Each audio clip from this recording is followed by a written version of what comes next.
بسم اللہ الرحمن الرحیم۔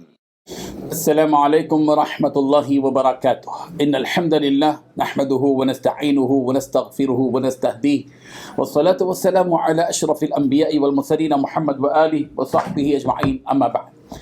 حاضرین و ناظرین، یہ درس نمبر 1496 میں ہے اور آج سورۃ الشعراء کی صرف ایک آیت کی تلاوت اور تشریح کی جائے گی، آیت نمبر 227۔ چلیے سب سے پہلے ہم اس ایک آیت کی تلاوت کرتے ہیں، لفظی ترجمے اور ترجمے کے بعد تشریح کرتے ہیں۔ اعوذ باللہ من الشیطان الرجیم، بسم اللہ الرحمن الرحیم۔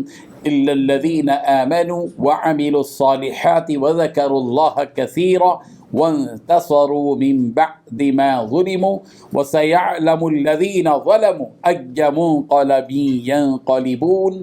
صدق اللہ العظیم۔ لفظی ترجمہ یوں ہے، الا الذین، مگر وہ لوگ جو آمنوا، ایمان لائے، وعملوا الصالحات، اور انہوں نے نیک عمل کیے، وذکروا اللہ، اور انہوں نے اللہ کو یاد کیا، کثیرا، بہت زیادہ، وانتصروا، اور انہوں نے بدلہ لیا، من بعد ما، اس کے بعد کے ظلموا، وہ ظلم کیے گئے تھے، وسيعلم، اور عن قریب وہ جان لیں گے، الذین ظلموا، جنہوں نے ظلم کیا، أي منقلب، کون سی لوٹنے کی خوفناک جگہ ہے، ینقلبون، جو وہ لوٹیں گے۔ ترجمہ یوں ہے، مگر جو لوگ ایمان لائے اور نیک کام کیے، اللہ کو بہت یاد کرتے رہے اور اپنے اوپر ظلم ہونے کے بعد انتقام لیا، اور ظالم عنقریب جان لے گے کہ کون سی جگہ لوٹ کر جاتے ہیں۔ اس ایک آیت میں 4 باتیں بتائی گئی ہیں۔ پہلی بات، مگر جو لوگ ایمان لے آئے اور نیک کام کیے۔ دوسری بات، اللہ کو بہت یاد کیے۔ تیسری بات، اپنے اوپر ظلم ہونے کے بعد انتقام لیا۔ چوتھی بات، ظالم عنقریب جان لیں گے کہ کون سی جگہ لوٹ کر جاتے ہیں۔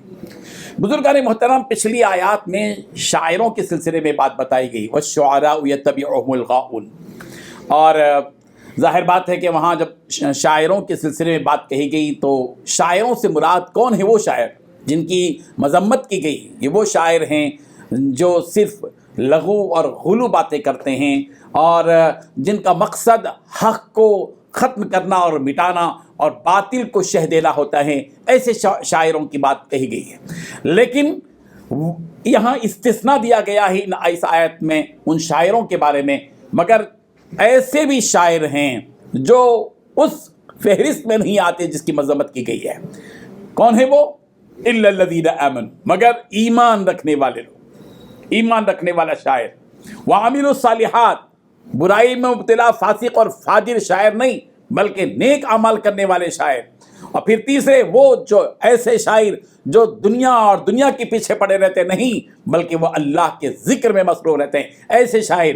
اور پھر ایسے شاعر نہیں کہ جو ظلم کیے جانے کے بعد خاموش بیٹھے رہیں، بلکہ ان کی اسلامی حمیت اتنی ہوتی ہے کہ وہ ظلم کیے جانے کے بعد اسلام کی مدافعات میں انتقام بھی لیتے ہیں۔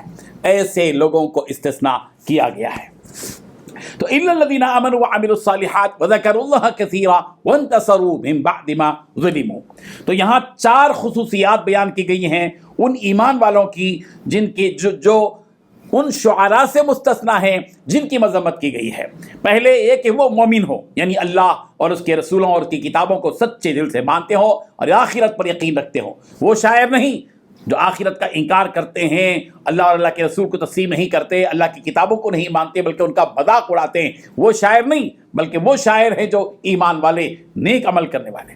دوسرے یہ کہ وہ اپنی عملی زندگی میں صالح ہوں، بدکار نہیں، فاسق نہیں، فاجر نہیں، شرابی اور کبابی نہیں، بلکہ ان کی شعر شاعری بھی ہوتی ہے لیکن ان کے عملی زندگی نیک اعمال پر مبنی ہوتی ہے۔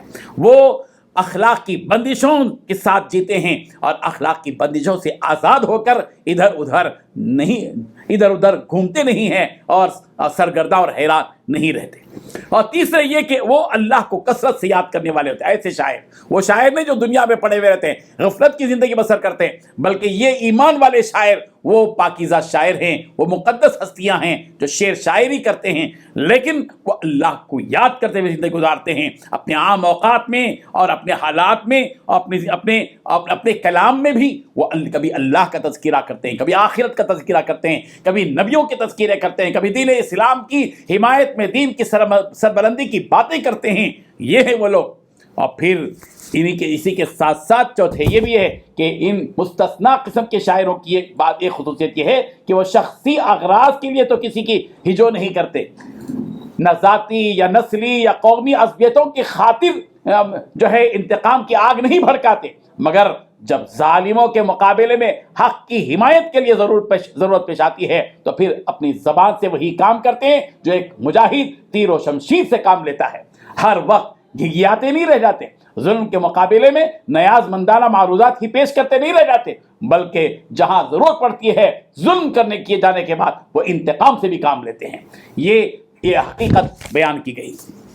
وَسَيَعْلَمُ الَّذِينَ ظَلَمُوا أَيَّ مُنقَلَبٍ يَنقَلِبُونَ، اور آخر میں یہ بات بتا دی گئی کہ ظالم عنقریب جان لیں گے کہ کون سی جگہ لوٹ کر جاتے ہیں۔ وہ ظالم جو نبی کے خلاف پڑے ہوئے ہیں، وہ ظالم جنہوں نے نبی کو جادوگر کہا، کاہن کہا، شاعر کہا، مجنون کہا، ساحر کہا، مسحور کہا، ایسے ظالموں کے بارے میں اللہ تبارک و تعالیٰ بتا رہے ہیں کہ عنقریب یہ ظالم جان لیں گے کہ کون سی جگہ یہ لوٹ کر جاتے ہیں، ان کا انجام بد کیا ہوگا، یہ کہاں لوٹیں گے، ان کا ٹھکانہ کہاں ہوگا، بد سے بدترین جگہ پر یہ پہنچیں گے۔ یہ حقیقت اللہ تبارک و تعالیٰ نے بتائی۔ اللہ تبارک و تعالیٰ ہم سب کو ان آیات سے سبق حاصل کرنے والا بنا دے۔ آمین۔ وآخر دعوانا ان الحمد للہ رب العالمین۔